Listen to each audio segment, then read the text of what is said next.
안녕하세요. 청담동 경제학입니다. 오늘 우리는 전 세계 금융의 심장, 미국 연준의 미래를 바꿀 수도 있는 아주 중요한 인물 이야기를 해보려 합니다. 최근 월스트리트와 워싱턴 정가가 동시에 술렁이고 있습니다. 차기 연준 의장 후보로 케빈 워시 전 이사가 강력하게 거론되고 있기 때문이죠. 그런데 시장이 진짜로 경악하고 있는 이유는 따로 있습니다. 바로 케빈 워시라는 인물의 뒤에 월스트리트의 살아있는 전설이자 30년 무패의 기록을 가진 억만장자 투자자 스탠리 드러켄밀러가 버티고 있기 때문입니다.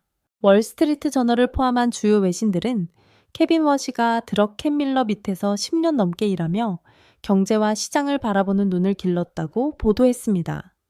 만약 케빈 워시가 연준의 수장이 된다면 그것은 단순히 사람이 바뀌는 것이 아닙니다. 스탠리 드러켄밀러의 철학이 세계 경제의 운전대를 잡게 된다는 뜻이죠. 오늘 우리는 조지 소로스의 오른팔에서 시작해 세계 최고의 투자가가 된 드러켄밀러, 그리고 그의 수제자 케빈 워시가 그려낼 새로운 경제 시나리오를 아주 깊숙이 파헤쳐 보겠습니다. 먼저 스탠리 드러켄밀러가 어떤 인물인지부터 정확히 짚고 넘어가야 합니다. 그는 단순히 돈을 많이 번 투자자가 아닙니다.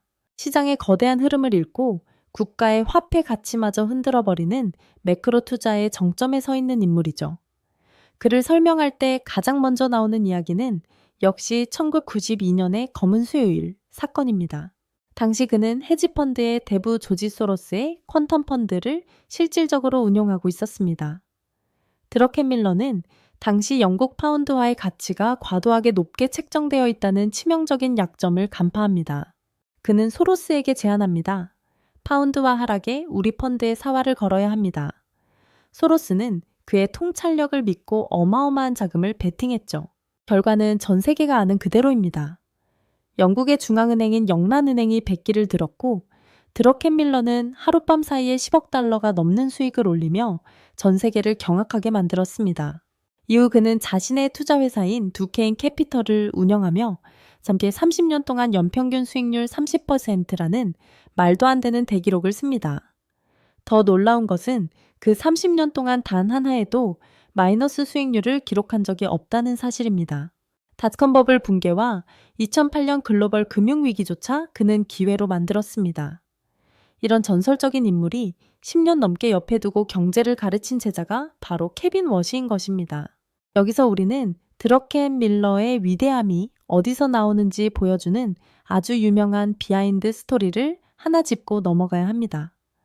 그의 투자 철학이 케빈 워시에게 어떻게 녹아들었는지를 알 수 있는 대목이죠. 때는 2000년 닷컴 버블이 절정에 달했을 때입니다. 드러켄밀러는 시장의 과열을 느끼고 이미 모든 IT 주식을 매도한 상태였습니다. 이건 거품이다 라고 판단한 것이죠. 그런데 그가 주식을 팔고 난 뒤에도 나스닥 지수는 보란듯이 폭등을 거듭했습니다. 시장에서는 드러켄밀러도 이제 한물 같다 하다는 비아냥이 들려왔죠. 결국 그는 소외감과 심리적 압박을 이기지 못하고 다시 시장에 뛰어들어 대규모 매수를 단행합니다. 하지만 그가 들어간 바로 그 지점이 꼭대기였습니다. 곧바로 버블이 터지기 시작했죠. 여기서 보통의 투자자라면 본전 생각에 끝까지 버텼을 겁니다. 하지만 드러켄밀러는 달랐습니다. 그는 자신의 실수를 깨닫는 즉시 엄청난 손실을 감수하고 모든 포지션을 정리하며 시장을 떠났습니다. 그리고 이렇게 말했죠. 자존심보다 소중한 건 내 자본이다. 자신의 오류를 즉각 인정하고 원칙으로 돌아가는 결단력.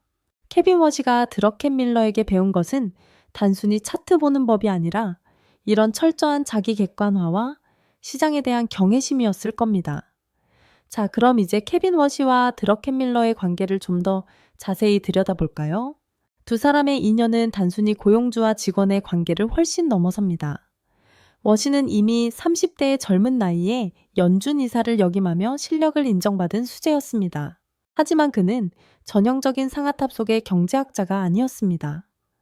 월가 출신답게 시장이 어떻게 움직이는지, 트레이더들이 어떤 심리로 버튼을 누르는지를 정확히 이해하는 현장형 인재였죠.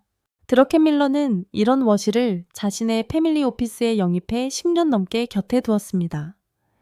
소식통들에 따르면 두 사람은 매일 아침것이 경제 지표를 분석하고 통화 정책의 향방에 대해 끝장 토론을 벌였다고 합니다. 이 만남은 투자의 전설과 정책의 전문가가 결합한 지적 시너지가 폭발한 현장이었습니다. 드러켄 밀러의 동물적인 시장 감각이 워시의 정책적 메커니즘과 만나 10년 동안 정제된 것이죠. 월스트리트 저널이 워시는 드러켄 밀러의 분신과도 같다고 평가하는 이유가 바로 여기에 있습니다. 그렇다면 이 두 사람이 공유하는 경제 철학의 핵심은 무엇일까요? 한마디로 요약하면 강력한 규율입니다. 여기서 우리는 폴 볼커라는 이름을 꼭 기억해야 합니다. 드러켄 밀러는 평소 현재 연준의 정책에 대해 아주 날선 비판을 해왔습니다. 정부가 너무 많은 빚을 지고 있고 연준이 돈을 너무 많이 풀어 인플레이션의 불씨를 키웠다는 것이 그의 일관된 주장입니다. 그는 지금의 인플레이션을 확실하게 잡기 위해서는 1980년대 초반 기준금리를 20%까지 올리며 물가와의 전쟁을 승리로 이끌었던 폴 볼커 전 의장과 같은 강력한 리더십이 필요하다고 강조합니다. 케빈 워시 역시 마찬가지입니다. 그는 과거 연준 이사 시절에도 이례적으로 매파적인 목소리를 자주 냈던 인물입니다. 시장의 일시적인 충격을 두려워해 금리를 섣불리 내리기보다는 장기적인 경제 건전성을 위해 고통스러운 긴축도 감내해야 한다는 입장이죠. 만약 케빈 워시가 의장이 된다면 시장이 기대하는 친절한 금리 인하는 기대하기 어려울 수도 있습니다. 대신 재정 적자를 엄격히 감시하고 달러 가치를 수호하며 인플레이션의 싹을 완전히 잘라버리는 철의 연준이 등장할 가능성이 큽니다. 특히 흥미로운 점은 현재 미국의 경제 권력 라인이 온통 드러켄 밀러의 영향권 아래 놓이게 된다는 사실입니다. 현재 미 재무장관인 스콧 베선트를 떠올려 보십시오. 베선트 역시 조지 소로스의 퀀텀 펀드 출신으로 드러켄 밀러를 자신의 인생 멘토로 꼽는 인물입니다. 재무부 수장과 연준 의장 후보가 모두 한 스승 밑에서 배운 형제들인 셈이죠. 이것이 시사하는 바는 정말 어마어마합니다. 보통 재무부와 연준은 견제와 균형을 이루는 관계입니다. 정부는 돈을 쓰고 싶어 하고 연준은 물가를 잡기 위해 돈줄을 죄려 하죠. 하지만 베선트와 워시가 손을 잡는다면 미국의 재정 정책과 통화 정책은 아주 강력하고 일관된 방향으로 흐르게 될 것입니다. 그 방향은 아마도 작은 정부와 강한 달러가 될 것입니다. 드러켄 밀러가 평생 주장해온 것처럼 무분별한 부채를 줄이고 시장의 효율성을 극대화하는 방향으로 미국의 경제 체질을 완전히 바꾸려 할 것입니다.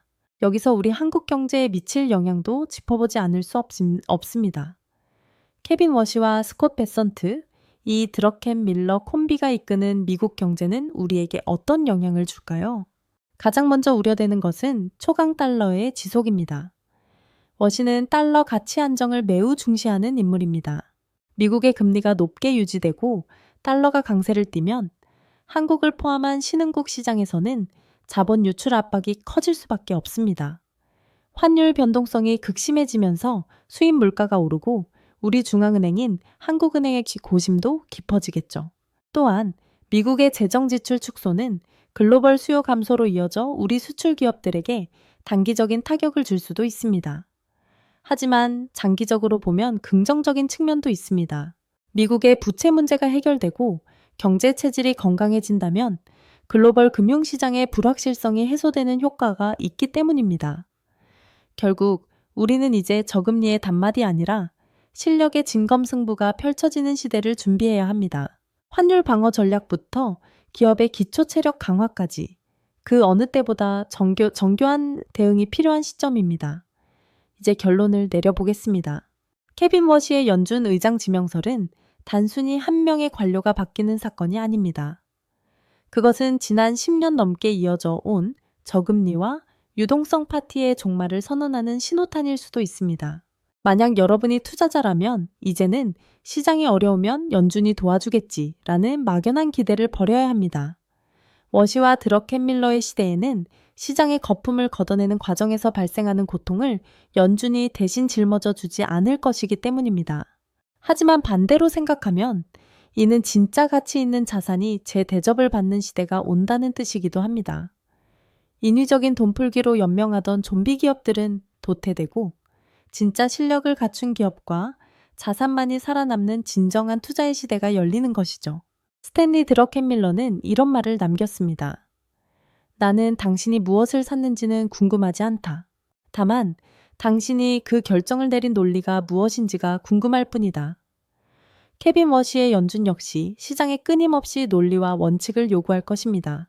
여러분은 어떤 논리로 이 변화의 파도를 넘으시겠습니까? 오늘 영상이 여러분의 투자 철학을 세우는 데 큰 도움이 되었기를 바랍니다. 케빈 워시와 스탠리 드러켄밀러. 이 두 거인이 그려낼 새로운 미국의 경제지도. 여러분은 어떻게 생각하시나요? 여러분의 의견을 댓글로 자유롭게 공유해 주세요. 오늘 내용이 유익했다면 구독과 좋아요, 알림 설정까지 꼭 부탁드립니다. 저희 청담동 경제학는 앞으로도 시장에 보이지 않는 손을 끝까지 추적해 가장 정확한 정보를 전달해 드리겠습니다. 시청해 주셔서 감사합니다.